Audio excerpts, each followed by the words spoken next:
Yo, Counter-Attack podcast with myself, Daps. Guys, keep liking, cut that out. I just remember to say it for my podcast. No, it is, I'm cut that out anyway. Yo, Counter-Attack podcast with myself, Daps. Guys, keep liking, subscribing, sharing, all of that good stuff. I'm here with, the captain of Super Eagles Nigeria, and we're just literally just going to talk about, obviously the upcoming game against Benin, how he's feeling, how the team's feeling, and we're going to touch on a little bit of the fact that he's coming from Saudi Arabia now, not coming from Greece, and how he feels being able to wrap that up and just focus fully on the Nigeria match coming up. So Will, thank you so much for doing this. How you feeling? Yeah, good. Thanks for coming down and having me on again. Yeah, no, it's it's always good when you always reach out to me asking me to interview you.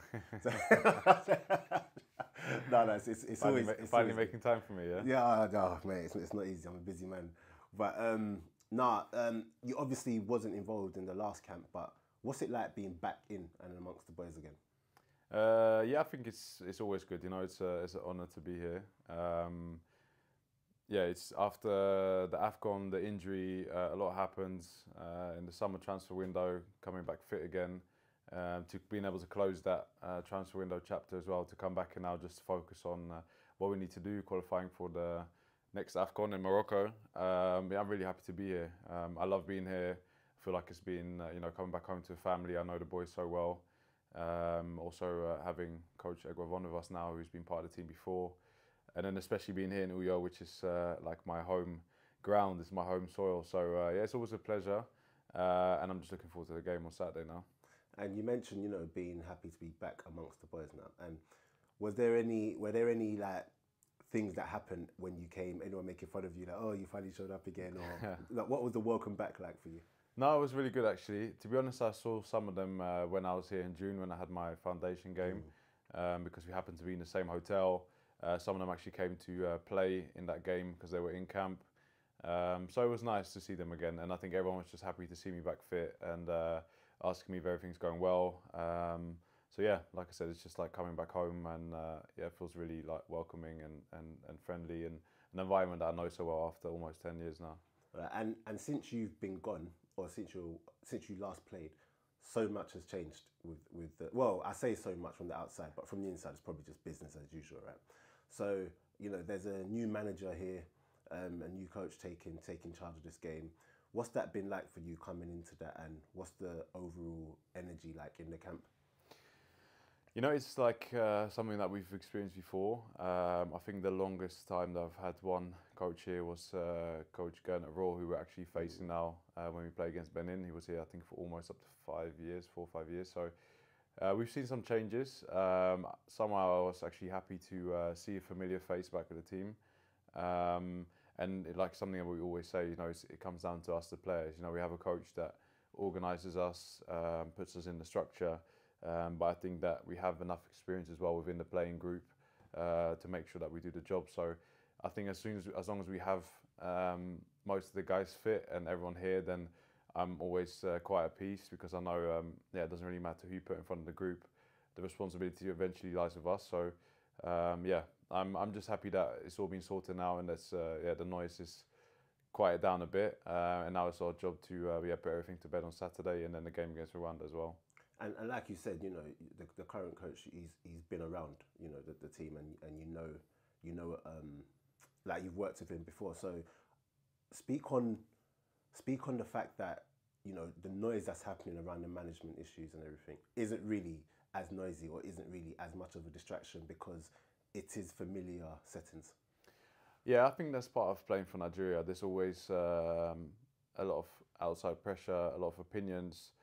Very passionate fans, football lovers, and everyone has something to say about it. So whether it's good or bad, I think you kind of have to learn how to block that out to a certain extent. Of course, yeah, you take criticism from the people that are within the circle, people that you respect, and people that are trying to, see you do better. So having Coach Egwavon here, who's the technical director of the NFF, he's been around the team for a long time.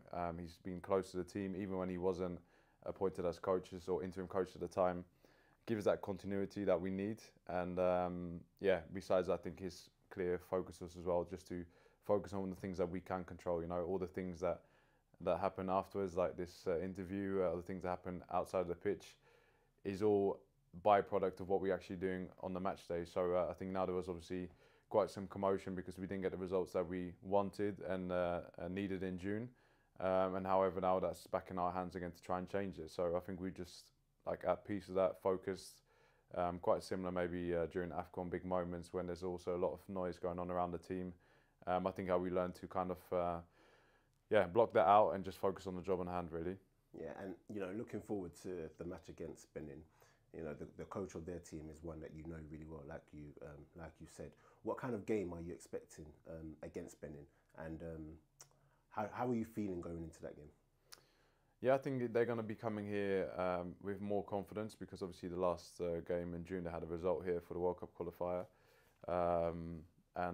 Yeah, you know, I always like being in this position because we have something to prove. I'm thinking they might come in a little bit too confident, and we respect them. Benin is a good team. If you can beat Nigeria in June, that says a lot. Gernot Rohr is a good coach, experienced in Africa, and he will know us as players, as a playing group well. So we just try to focus on what we can actually do. You know, I think we know they have some quality players, but I think if you were to look at our squads, that always gives me confidence. You know, we have players that have been nominated for Ballon d'Or, best player in Africa, players that are playing in top leagues, playing at top level week in, week out. So yeah, it comes down to us to do the job. And I think if all of us can be in the right mindset, which we will be, and working together, then I don't think there's a lot of teams that can stop us. Yeah, and what I will say after experiencing training yesterday is that you guys do look extremely relaxed and extremely focused. And is that the overall message that you want to put out to everyone, that you guys are focused? Yeah, focused. I think relaxed is maybe not the right word, but I think when you get into a zone and there's a level of trust in the coach, in what we're doing, in the playing level that we can achieve, you have to have that kind of looseness to also be able to perform. You know, I think if we put too much pressure on ourselves, which we already have a lot of from outside, then I think the performance will be probably affected by that. So I think by us being in the right mindset where you're just seeing people working hard, you know, preparing for the game, focused, but also to a certain extent confident in what they're doing, I think that's the perfect combination to perform. So everything what I've seen in the first 2 training sessions I liked, and yeah, when I see the mood around the camp, how the players are behaving, yeah, there's nothing to be said about it. So I think everybody knows what they're coming here for. And yeah, it's up to us now on Saturday to do it. So we can't play the game already now, so we don't try to get in our heads too much. But yeah, we'll be ready and yeah, the right level of focus and also calmness to win that game on Saturday. Yeah. And with so much expectation put on your shoulders from yourselves first and foremost, and you know, the fans and supporters, do you guys feel within yourselves when you're playing how much of a big deal it is for the fans when you win, and how much, you know, of a lift it gives them? You probably feel it more around the games. You know, I think I like the moment the whistle goes, because that's the moment everything just is out. You know, it's just us, 11 men trying to achieve the same thing, another 10 on the bench that are part of a team, and you just focus on the job at hand. It's like you don't even hear the fans in the stadium. You don't have time to think about anything else. So I'm looking forward to that moment really, to play the game. But yeah, we all know directly after the game if you've left a positive or negative impact on the people, because you can bend it and twist it however you want it, but football means so much in Nigeria.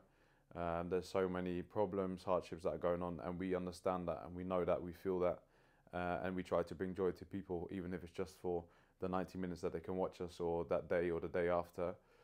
So that's the responsibility that we feel. But at the same time, we're human. We can't guarantee results. We can guarantee putting our best performance out there. And I think if we do that, that'll be enough to bring happiness to everyone. No, 100%. Right. This has been a summer of, you know, transfer comings and goings for a load of players around the world, obviously. And obviously in Nigeria as well, you know, we've just seen Victor Osimhen's gone to Galatasaray, and you yourself, you've now made the switch to Saudi Arabia. So quickly touch on how happy you are to have got that move over the line, and was it a move that was hard to do, and how smooth was it? Yeah, no, it was something I think I wasn't thinking about before the AFCON.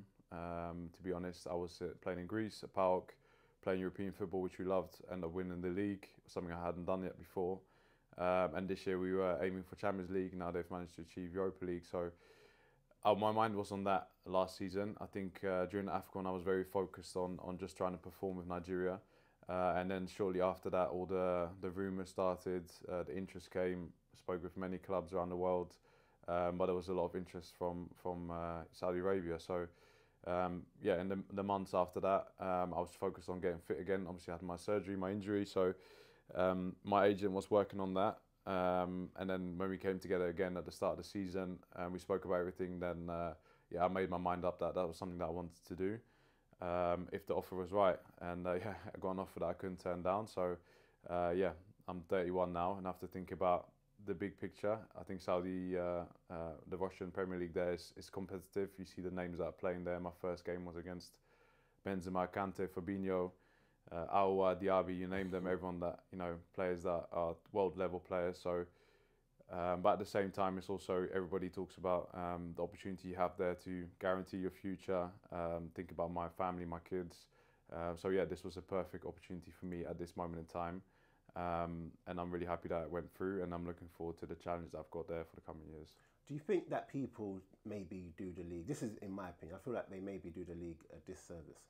We all know the incentives when it comes to playing out in Saudi Arabia, but there are still really, really good teams and really, really good players out there. And just quickly speaking, I know you've not played a lot of games, but do you feel like at the same time it is still, you know, a good level of football? Yeah, it's still very competitive. I think it happens when you bring quality players to a league, then it's inevitable. You know, you have very good coaches, very good players. And I think they'll continue to do that. From my understanding and the projects that I'm hearing, it's not something that's just going to be a few years. It's something they want to do in the long term. And yeah, I have a chance to be part of that project now. So yeah, it's competitive. I'm still looking forward to playing more games so I can have a real understanding of the league and have a better overview. But from what I've seen so far, and also seeing how people are starting to follow the league in Saudi more and more as well, I think it's a good challenge for me, and yeah, a project that I wanted to be part of. Yeah. Okay, and last one from me. When you're within the team, do you still, and I asked this question because of the training session that I watched, where I saw a load of the players firsthand and just how good they were. Do you ever sit back and just think, wow, there's some real good talent here? Yeah, I always look forward to coming to play here because I'm very confident when I see my teammates, you know. I just think whenever I'm here, my responsibility is my performance. I think also as one of the more experienced, I have to try and organise the team, make sure everyone feels comfortable that they can perform as well. But I know that if we get the ball anywhere past the defensive line, then the boys are going to take care of it, you know. And yeah, sometimes when you watch it happen, it's like you get a front row seat to, you know, top talent displaying world-class football. So even in the training sessions, it's very competitive. It's always a reminder for myself as well, you know, what it's like playing against some of the top attackers in the world. So I really enjoy it, and I think the higher the level is, the more you can enjoy it, really. You're always challenged, and yeah, it gives me a lot of confidence because I know that if we are in trouble when we're just training against these boys, then on a match day, the other defence is going to feel the same. And I think that's been proven in the last 6 months, what we've seen in African football. And I think there's still yeah, a lot more for the boys to achieve. You know, the guys, some of them are mid-20s, and they're still on the up. And I think everything is indicating that we're going to continue to see a lot more boys becoming yeah, world-class players and stars. And even some of the young boys that I'm seeing becoming part of the team now. I think, like always, the future is bright for Nigerian football. You know, it's just for us to make sure we have the structure in place and keep giving the opportunities, and for the experienced players like myself to just help those guys feel comfortable, and then yeah, the magic will happen. Okay, and we are in Uyo, and you know, after speaking to you quite a bit off camera, I know you are fully focused on today's game. But for me, I would like to ask the question on the foundation, because we are in Uyo, and yeah, just, you know, speaking on that, since you know, we were out here before, and you know, there was such a great event here to launch the foundation. How's that going for you? Yeah, it's been really nice actually. It's like a big learning curve for me. The 2nd of June we had our launch, which is just over 3 months ago now. And afterwards, you know, we also had to see how we could unpack that momentum that we had, and also, you know, of course, the donations that were given, to just being able to collaborate with as many people to help as many people as possible. So, I'm spending quite a lot of my time when I'm not busy on the pitch, doing that, trying to organise things, which I enjoy doing, and just seeing the rewards already. You know, we have one of the 3 orphanages that we adopted, to see the works that we've already managed to do there to improve the living standards, just the supplies for basic everyday needs for so many kids, to, you know, beds, to school books, to you know, football kit for my local government team, and so many things that are in the pipeline. But just to already see those first things materialize, which was the direct impact that we spoke about, is something amazing, because that's the thing that we wanted to show people, like, it's possible when everyone puts their mind to it, and people have so kindly donated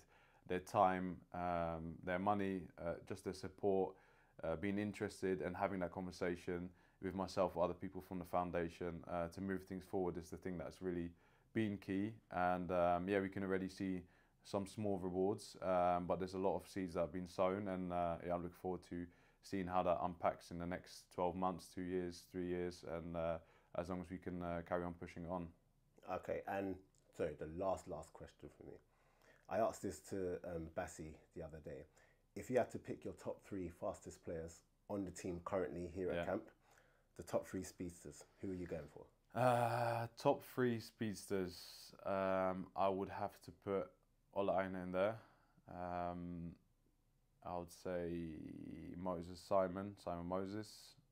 I said what was Moses Simon Moses. Also known as Daddy Jetpack. I'm trying to think who will be number 3. The thing is that we have so many quick players. Sometimes it just depends on the distance. And I probably have to say Ademola Lookman. I'll say those are my top 3, but I wouldn't be surprised if it will be another 3 if we were to just go off stats, because I think we have a lot of pace in our team. That's the one thing that we're probably not short of. I wouldn't be able to put myself in there, let me put it that way, but there's a lot of fast players. Okay, cool. And so guys, I hope you've enjoyed this this podcast. This has just been the Nigeria camp edition. Obviously, I'm normally on camera with the player, but you know, he's hiding now. So make sure you like, follow, subscribe, and hit the notification bell. Ding.